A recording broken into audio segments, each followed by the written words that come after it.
Welcome guys to your own friend geeks friends. आज हम लोग क्वेश्चन करने जा रहे हैं day 3 of 30 day of code का, जिस क्वेश्चन का नाम है smallest positive integer that can not be represented as some.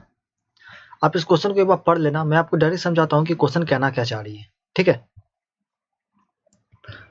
Question कहना चाह रही है, उस क्वेश्चन में आपको क्या दिया रहेगा, एन साइज का एरे दिया रहेगा। हर एक एरे में कुछ नॉन नेगेटिव नंबर रहेंगे, पॉजिटिव नंबर रहेंगे। ठीक है, उसमें आपको क्या करना है, minimum positive integer find out करना है जो इन सारे एलिमेंट के, या फिर इसमें कोई भी नंबर, कोई भी 2 नंबर का कॉम्बिनेशन, 3 नंबर का सम, 4 नंबर का सम, किसी भी तरह का सम उस नंबर तक ना पहुंच पाए। जैसे यहाँ देखो, अगर हम 1 लेते हैं, इसका आंसर क्या हो जाएगा, 2 हो जाएगा। देखो तो, इसमें कोई भी ऐसा नंबर ले लो जो इस 2 को बना दे, चाहे वो 1 नंबर का सम हो, या 2 नंबर का सम हो, या 3 नंबर, या 4 नंबर, कहीं से भी नंबर उठाओ जिसका सम इस 2 के बराबर आ जाए।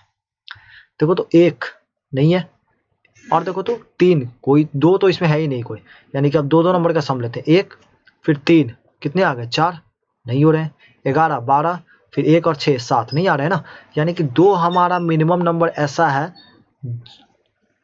जो इन सारे नंबर में से किसी के भी नंबर के कॉम्बिनेशन के थ्रू 2 नहीं फॉर्म होगा। बात समझ में आया, यानी कि हमें we have to find the minimum number which can not be represented as a sum of elements from this array. Okay, and the sum of elements, the number of elements in that summation can be from 1 to n. Okay, कोई भी कहीं से भी आपको इसमें से number उठाना है, उसका सम इसको ना फुलफिल कर पाए, इसे ना टच कर पाए। ठीक है, चलो अब जैसे यहाँ देखो n इक्वल टू 3 और हर एक एरे के हर साइड में क्या दिया हुआ है, 1 1 1। इसका आउटपुट हमारा 4 आ जाएगा, इसे मैंने पहले ही से लिख रखा है। इसका आउटपुट देखो 4 आ जाएगा। 1 ऑब्वियस बात है, सम 1, ये तो हर एक एलिमेंट फुलफिल कर रहा है, ये तो होगा नहीं। फिर 2, देखो तो ये और ये और ये, फिर ये और ये, कोई भी मिलाकर 2 तो बन ही रहा है ना। हमें सिर्फ एक ही देखना है कि कोई भी एक अगर कहीं से भी अगर ये नंबर फॉर्म हो रहा है ना, तो ये नहीं लेना है।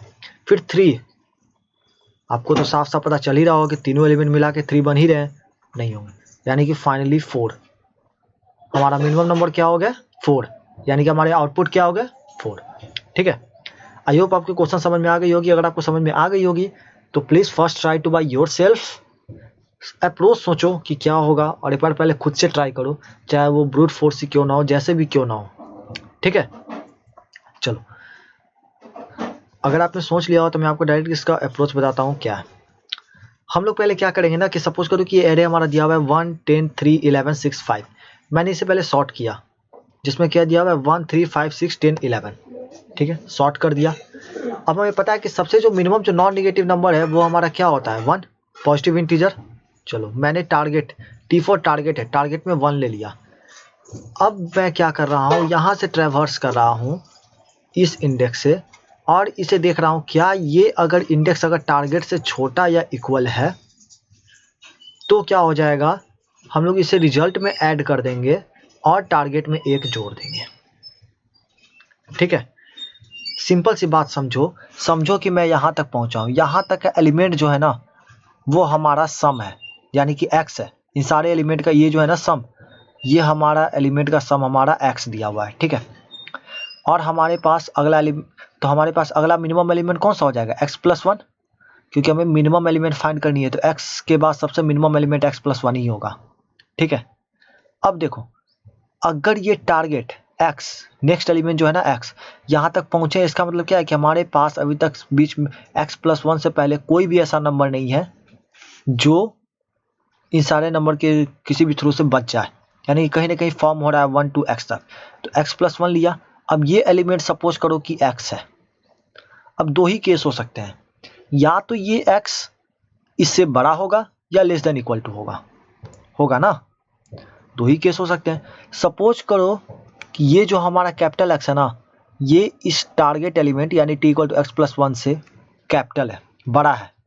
ये जो है ना, ये हमारा टारगेट एलिमेंट से बड़ा है। जैसे ये बड़ा आएगा ना, तो हमारे पास समझ में आ जाएगी कि यानी कि हमारे पास जो टारगेट है x प्लस 1 वो रीचेबल नहीं है, यानी कि वो हम फॉर्म नहीं कर पाएंगे, तो हम रिटर्न टारगेट कर देंगे। अब आपके मन में लॉजिक उठा होगा कि क्यों, रीजन। हाँ चलो, सपोज करो कि ये हमने एलिमेंट लिया x, इसमें से कोई भी एक एलिमेंट ले लो, इसके पीछे नंबर। अब चूंकि हमें पता है कि सॉर्टिंग है, एरे हमारा सॉर्टेड है, इसके पहले जो भी नंबर होगा वो इससे छोटा होगा। तो कोई भी नंबर ले लो, सपोज करो कि हमने एक y लिया। अब चूंकि x अगर टारगेट से छोटा है, उसमें अगर कुछ और ऐड कर देते हैं तो सॉरी, सपोज करो कि ये हमारा कैपिटल X जो है वो अगर टारगेट से बड़ा है और उसमें अगर हम लोग कुछ और सम अमाउंट ऐड कर देते हैं, y ऐड कर देते हैं वैल्यू, तो क्या x प्लस वाई, अगर x t से बड़ा है और x प्लस वाई t से छोटा होगा क्या? नहीं ना, ये तो हर हाल में बड़ा होगा। इसका मतलब क्या है कि पीछे से कोई भी एलिमेंट ले लो और उसको x के साथ ऐड करो। एक एलिमेंट लिया तो बड़ा आ रहा है, दो एलिमेंट लेगा तो और बड़ा आ जाएगा। यानी कि सिंपल सी बात है कि t हम फॉर्म नहीं कर पाएंगे। वेट, आपको नहीं समझ में आ रही है, बस 2 मिनट वेट करो पैसेंस के साथ, आपको बिल्कुल समझ में आएगा। इसका मतलब क्या है कि टारगेट फॉर्म नहीं कर पा रहे हैं तो हम लोग यहीं से रिटर्न कर जाएंगे t। केस 1 हमने समझ लिया। केस 2 देखो, अगर ये x less than equal to t है ना, अगर ये x less than equal to t है, इसका मतलब क्या है कि हमारे पास टारगेट मिल रहा है। टारगेट में क्या है हमारा x प्लस 1, ठीक है, x प्लस 1। आपको अभी मेन लॉजिक समझ में आना बाकी है, बस वेट करो 1 सेकेंड। x प्लस 1 ये फाउंड हो गया ना। अब देखो कैसे फाउंड होगा, इसका मैं प्रूफ आपको देख रहा हूँ। ये x प्लस 1 का x कहाँ से आया, ये जो है ना इस इंडेक्स तक हमने यहाँ तक का सम हमने x निकाला है, ठीक है। अब देखो इसका प्रूफ मैं आपको देता हूँ। सपोज करो कि हमारे पास जो एरे था वो था, ठीक है, हमने टारगेट में क्या लिया, 1 लिया, ठीक है, टारगेट में हमने क्या लिया, 1 लिया। देखो अगर हमारे पास एरे में पहला एलिमेंट 1 है तो टारगेट में क्या हो जाएगा, अगर हमारे पास पहला एलिमेंट 1 है तो टारगेट क्या हो जाएगा 2। 1 के बाद तो अगला एलिमेंट 2 ही आता है। अब हमने क्या कहा कि अगला एलिमेंट अगर टारगेट एलिमेंट से छोटा है तो फाउंड हो जाएगा, अदरवाइज रिटर्न करवा दो। तो 1 के बाद जो एरे का जो अगला एलिमेंट होगा वो देखो तो या तो 2 हो सकता है या तो 1 हो सकता है। मैंने क्या कहा, लेस देन इक्वल टू, अगर टारगेट एलिमेंट से छोटा या बराबर है तो फाउंड हो जाएगा। देखो 2 है ना, अगर अगला एलिमेंट 1 या 2 आ गया, सपोज करो 1 आता है तो 1 प्लस 1 2 फाउंड हो रहा है ना, 2 आ रहा है तो भी डायरेक्ट फाउंड हो रहा है, ठीक है। तो अगला एलिमेंट की पॉसिबिलिटी क्या है, 1 और 2। तो अगर 1 आता है तो 1 प्लस 1 2, तो हमें टारगेट क्या फाइंड करनी है, 3। अगर 2 आता है तो 1 प्लस 2 क्या होता है, 3, तो हमें टारगेट क्या फाइंड करना है, 4, है ना। चलो अब अगर हमारे पास टारगेट 3 है, इससे छोटा कोई भी एलिमेंट आ जाए तो क्या आ सकते हैं, 1 2 3। देखो 1 2 3 मैंने दिया है ना, ठीक है। अगर इससे कोई भी छोटा एलिमेंट ले लो इसमें 1 2 3, क्या देखो तो वो 3 को फॉर्म नहीं कर पा रहा है, क्या कर रहा है ना। अगर 1 आता है तो 1 प्लस 1 प्लस 1 3, 2 आता है तो 2 प्लस 1 3, 3 आता है तो अकेला 3। अब अगर राइट साइड आते हैं, अगर हमारे पास टारगेट 4 है तो एलिमेंट क्या आ सकते हैं, 2 3 4 आ सकते हैं ना। मैंने यहाँ पे 5 एक एक्स्ट्रा लिया है जानबूझकर, आपको समझ में आएगा। देखो अगर हमारे पास 4 से छोटा एलिमेंट आता है तो क्या आ सकता है, 2 3 4। देखो 2 3 4 आ रहा है, अगर सपोज करो कि 2 आता है तो 2 प्लस 2 4 ऐसे ही हो रहे हैं। 3 आते हैं तो 3 और ये 1, इस 1 के साथ ये 3 4 ऐसे ही आ रहे हैं। 4 आ रहा है तो 4 अकेला 4 है। लेकिन अगर 5 आ रहा है तो हमारे पास सारे में एलिमेंट क्या है, 1 2 और 5। इसका मतलब क्या है कि 4 कॉम्बिनेशन नहीं हो पाएगा, कहीं भी आप कॉम्बिनेशन बना लो, 2 प्लस 1 3, 1 प्लस 5 6, 5 प्लस 2 7, अकेला 1 अकेला 2 अकेला 5, कभी 4 तक पहुंच ही नहीं पा रहा है। इसका मतलब हमारे पास रिजल्ट क्या आ जाएगा, इसका मतलब समझ में आया कि अगर एरे ऑफ आई टारगेट से बड़ा है तो क्या हो जाएगा, रिटर्न करवा दो, टारगेट जो है ना वो रिटर्न करवा दो। लेकिन अगर एरे ऑफ आई टारगेट से छोटा है तो पिछले सारे एलिमेंट का सम और प्लस 1 करके टारगेट में इंसर्ट करवा दो। बात समझ में आया, ऐसे ही कर करके x, यानी कि आई इंडेक्स तक का हमारे पास सम है x, तो टारगेट क्या हो जाएगा, x प्लस 1, यही है ना x प्लस 1। और फिर इसका अगला एलिमेंट अगर हमारे पास आता है कैपिटल X, तो इसका मतलब क्या है, और अगर वो टारगेट से बड़ा है, इसका मतलब क्या है कि पिछले का सारा एलिमेंट का सम x आया है और अगला एलिमेंट x से बड़ा है। इसका मतलब क्या है कि x, और हम यहाँ तक चलते हैं जिसका सम हमारे पास आया x स्मॉल x, और टारगेट हमें क्या फाइंड करनी है, x प्लस 1। जरा देखो तो सबसे पहले पिछला एलिमेंट का सम, ये तो सम पूरा जो है सो x ही है, ये तो x+1 को कभी टच कर ही नहीं पा रहा है। एक नया एलिमेंट आया x जो कि इसमें ऐड हो गया। अब देखो इसमें कोई भी नंबर ऐड करो तो ऑब्वियस बात, ये खुद अगर इससे बड़ा है तो इसमें कुछ भी ऐड कर लो तो ये हमेशा इससे बड़ा ही आएगा। इसका मतलब क्या है कि x+1 कहीं भी रीचेबल नहीं हो रहा है। अब आई होप कि आपको ये मेरी बात समझ में आ गई होगी कि मैं क्यों कह रहा था।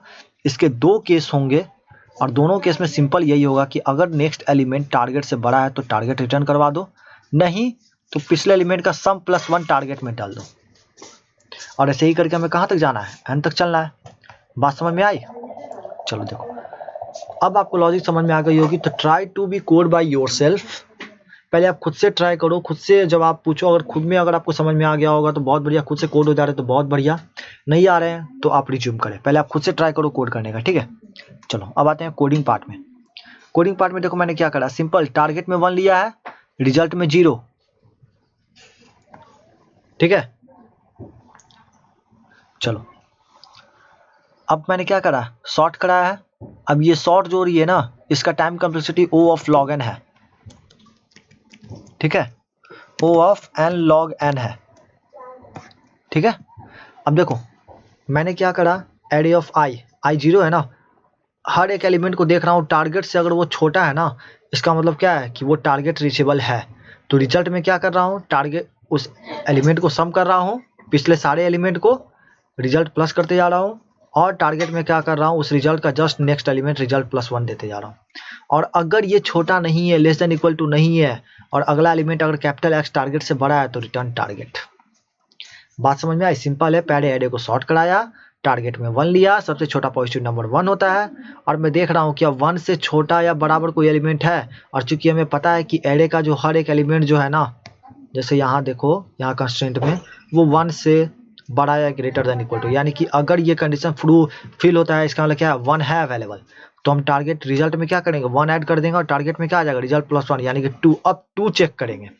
अब अगर अगला एलिमेंट टारगेट से छोटा या बराबर है कि नहीं, 1 या 2 होना चाहिए, जैसा कि मैंने आपको इस केस में बताया था, अगला एलिमेंट 1 या 2 होना चाहिए। अगर इन दोनों में से कोई भी है तो 2 रीचेबल है। अब हमारे पास क्या आना चाहिए, अगर 1 आएगा तो 1 + 1 2, 3 चेक करेंगे, 2 आएगा तो 1 + 2 3 यानी कि 4 चेक करेंगे। बात समझ में आया? चलो फिर ऐसे ही करते जाएंगे, कहीं भी कंडीशन फॉल्स होगा टारगेट रिटर्न कर जाएगा, और नहीं रिटर्न किया तो सारे एलिमेंट का सम टारगेट में चला जाएगा, और क्या हो जाएगा, टारगेट रिटर्न चला जाएगा, टारगेट +1 रिटर्न, ठीक है। सो आई होप आपको समझ में आया होगा, एंड मैंने बहुत कोशिश किया। अगर आपको कहीं भी नहीं समझ में आया तो प्लीज़ डू कमेंट करने में कोई झिझक नहीं होनी चाहिए। हम सब यहाँ पे सीख रहे हैं, आप भी सीख रहे हो, मैं भी सीख रहा हूँ। और अगर इसमें आपको कहीं भी कोई भी मेरे मुंह से बोला हुआ कोई भी अगर कहीं गलत नज़र आ जाए तो please I am sorry for that, क्योंकि मैं भी आप ही की तरह हूँ ना, मैं भी एक स्टूडेंट ही हूँ, मैं भी कहीं पढ़ ही रहा हूँ। बस यहाँ हम सब मिलकर एक जगह सीखने के लिए आए हैं और कुछ नहीं है, ठीक है। सो यहाँ पे आपके सामने सबमिट हो गया, एंड थैंक यू गाइज।